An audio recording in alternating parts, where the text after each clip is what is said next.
How's everyone today? I'm here with my WWE Cruiserweight Classic September 7th, 2016 review. Of course, this is the 9th week of the WWE Cruiserweight Classic, which only means one thing. And next week, sorry, I'm all excited and fired up talking about it already. Next week is, of course, the season finale, of course, week 10 of the WWE Cruiserweight Classic. It's amazing how it's already here. You know, these past 9 weeks have flown by. You know, you don't really realize how fast time flies until you're really enjoying things. And last 9 weeks, like I said, just flown by. And next week's already the season finale. And I'm really looking forward to that. Should be an incredible show next week. But you know what? This video is not about next week. It's about this week's episode. Of course, like I said, week 9. And then, of course, this is the last two matches, the quarterfinals, to pretty much confirm he'll be in the last two spots in the semifinals next week. Of course, in the final four.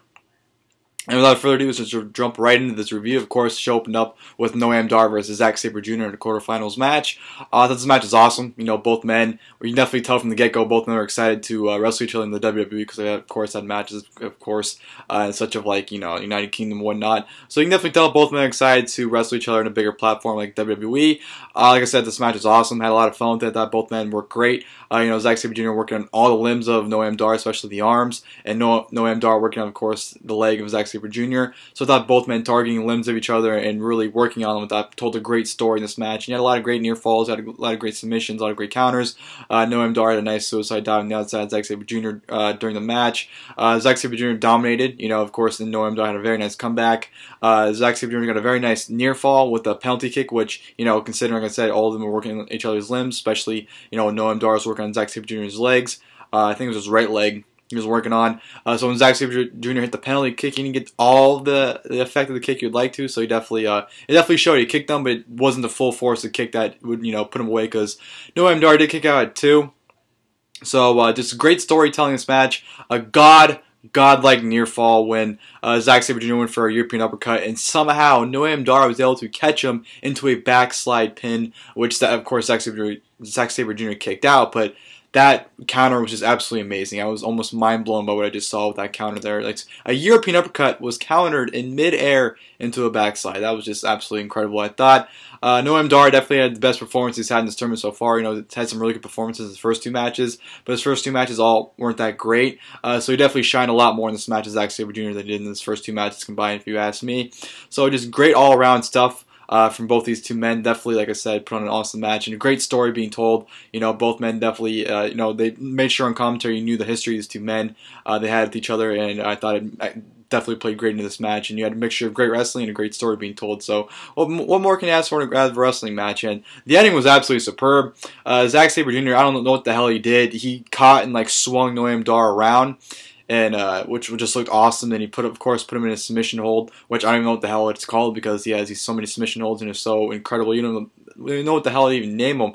And it looked like he freaking completely detached Noam arms, pretty much dislocating them, and to the point where he had him submission, and he was headbutting his shoulder to apply extra pain. And of course, Noam said yes to submitting. So I thought that was an incredible finish to an awesome match. Like I said, I had a lot of fun with it. Match of the night, if you ask me.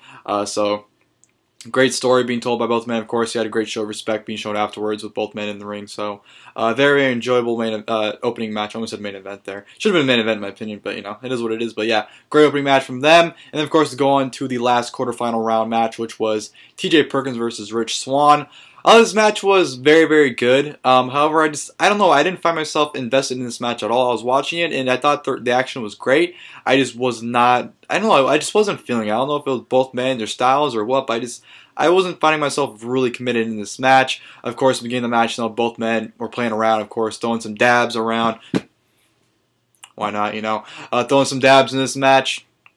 And, you know, it was a playful, entertainment style. Not entertainment style, but like playful, entertaining, you know, messing around at the beginning. And of course, you know, both men were able to, you know, flip the switch and become very serious and, you know, put on a damn good match. You know, TJP worked really well on Swann, and Swann did a spot, of course, on the outside where he did a moonsault on the outside and landed on his left knee, kind of contorted it or injured it and went away. So Swann had great selling on his left knee, by the way. Throughout the entire match, he sold that left knee. I thought he sold it beautifully, especially, and Daniel Bryan let him know, you know, like, you know, Swann's speed was slowed down in this match because of his knee.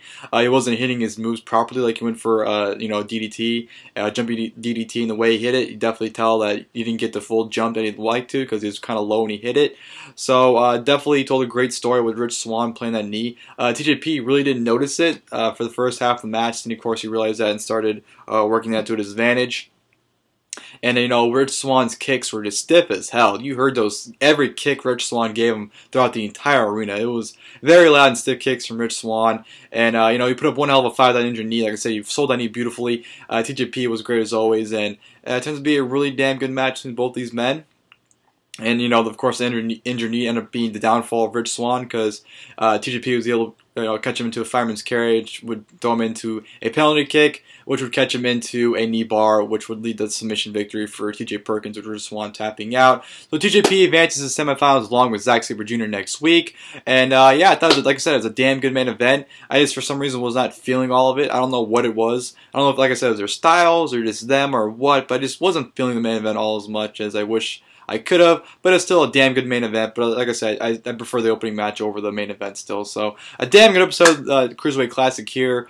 Great stuff. You know, like I said, you had the conclusion of the quarter-final round matches. So now I know next week in the 2-hour live finale of the Cruiserweight Classic, it will be Zack Sabre Jr. versus Grand Metalik, as well as TJ Perkins versus Kota Ibushi in the semifinals. And of course, the winners of those matches will go into the finals. And I'm very excited for next week. Should be one hell of an episode. I think we'll probably get some tag matches and some other single matches as well from the past Cruiserweight Classic competitors, because I just don't see 3 matches filling out 2 hours. So it's been interesting to see what else we get in the finale as well. So I'm looking forward to it. It should be one hell of a finale to end one hell of a tournament. These past 9 weeks have been just absolutely awesome, and next week's definitely going to be a great finale for it all, I think. So I'm looking forward to next week. Hope you guys enjoyed the video. If you guys did, please leave a like below in the comment section. If you guys like, please leave your guys' thoughts on tonight's episode of the Cruiserweight Classic, as well as your thoughts on this video. And yeah, as always, until next time, I'll see you guys later. Thank you guys for watching the video.